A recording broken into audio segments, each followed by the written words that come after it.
So statement में क्या होता है, जो रिपोर्टिंग वर्ब सेड टू है वो चेंज हो जाता है टोल्ड में, रिप्लाइड में या रिमार्क्ड में एटसेट्रा, ठीक है। और रिपोर्टिंग वर्ब जो है वो फॉलो नहीं किया जाता by an object and it is not change. Next is rule is the inverted commas जो है वो हट जाते हैं, दे आर रिमूव्ड, और कंजक्शन दैट का यूज होता है ताकि वो कनेक्ट कर सकें रिपोर्टिंग क्लॉज से with the reported speech.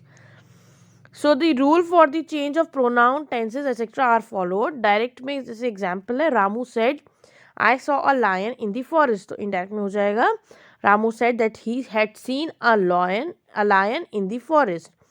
Next, Satish said to me I am very happy here, indirect हो जाएगा Satish told me that he was very happy there. Next is he said I can do this work, तो indirect हो जाएगा he said that he could do that work. Direct, Renu said to me I was washing the clothes, और indirect हो जाएगा Renu told me that she had been washing the clothes. She said I am not well, तो उसका indirect हो जाएगा she said that she was not well. Okay, so these are some of the example, you please read it. Okay, अच्छे से आप इसको read कीजिए 7th 8th 9th 10th, ठीक है। Next is rule for the change of interrogative, यानी कि question sentences को चेंज करने का क्या रूल होता है। सो जो वर्ब से है ना वो चेंज हो जाता है इनटू आस्क और इंक्वायर, ठीक है, एटसेट्रा, ऐसे वर्ड्स में वो चेंज हो जाता है वर्ब से। और जो इंटेरोगेटिव सेंटेंस है ना वो चेंज होता है into a statement by placing the subject before the verb and the full stop is put at the end of the sentence. Okay, so interrogative sentence जो है वो चेंज हो जाता है एक स्टेटमेंट में by placing the subject before the verb, और end में क्या उसमें लग जाता है सेंटेंस में full stop at the end of the sentence.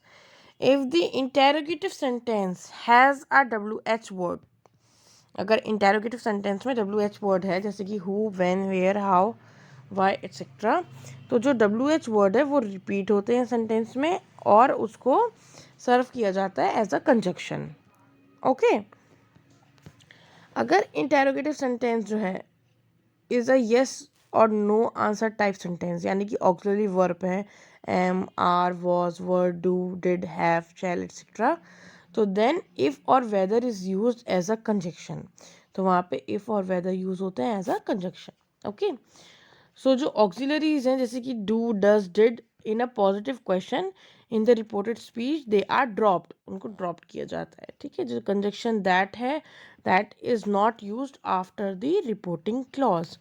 For example direct है I said to him where are you going, so उसका इंडायरेक्ट हो जाएगा I asked him where he was going. Next, he said to me will you go there, indirect है उसका he asked me if I would go there.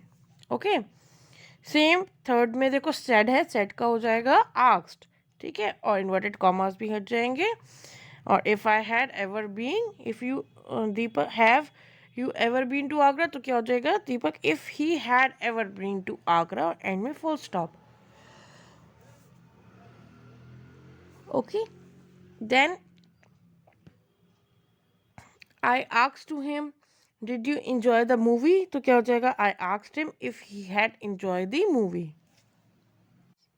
Next, I asked to her do you know him, तो क्या हो जाएगा I said to her do you know him, तो हो जाएगा I asked her if she knew him. Okay, so please revise all these examples, okay, till 10th. Next, changing commands and requests into indirect speech. How we can change commands and requests into indirect speech. So in imperative sentences, having commands, the reporting verb is changed into command, order, tell, allow, request, etc. So imperative sentence having commands, so जो reporting verb है वो change हो जाता है into command, order, tell, allow, inquire, request, etc. Sorry, not inquire, request, etc. Okay, और imperative mood जो है वो change हो जाता है into infinitive mood by putting to before the verb. Okay, so in case of negative sentence जो auxiliary do है उसको ड्रॉप कर दिया जाता है और टू को प्लेस कर दिया जाता है आफ्टर नॉट। ओके, डू को हटा देते हैं और टू को प्लेस करते हैं आफ्टर नॉट। क्लियर। जैसे कि एग्जाम्पल है, she said to me open the window, तो क्या हो जाएगा उसका, she ordered me to open the window. The captain said to the soldier, attack the enemy. The captain commanded the soldier to attack the enemy. I said to him, leave this place at once. I told him to leave that place at once. The teacher said to the student, listen to me attentively. The teacher asked the students to listen to him attentively. The principal said to the peon, ring the bell. The principal ordered the peon to ring the bell. The master said to the servant, fetch me a glass of water. The master ordered the servant to fetch him a glass of water. I said to him, please bring me a glass of water. I requested him to bring me a glass of water. I said to my friend, please lend me your book. I requested my friend to lend me his book. Okay, so while changing command and request into indirect speech, these are the rules. Please learn them also. Now sentence with let. तो late जो है अलग अलग meanings के लिए use होता है, ठीक है। लेट जो है एक प्रपोजल के लिए भी यूज़ होता है। तो फर्स्ट चेंज जो होता है रिपोर्टिंग वर्ब में, वो क्या होता है, इनटू प्रपोज्ड और सजेस्टेड, ठीक है। First change the reporting verb into proposed और सजेस्टेड, और use should instead of let, let की जगह शुड का यूज करना चाहिए। For example, he said to me let us go home, तो क्या हो जाएगा indirect, he suggested to me that we should go home, ठीक है।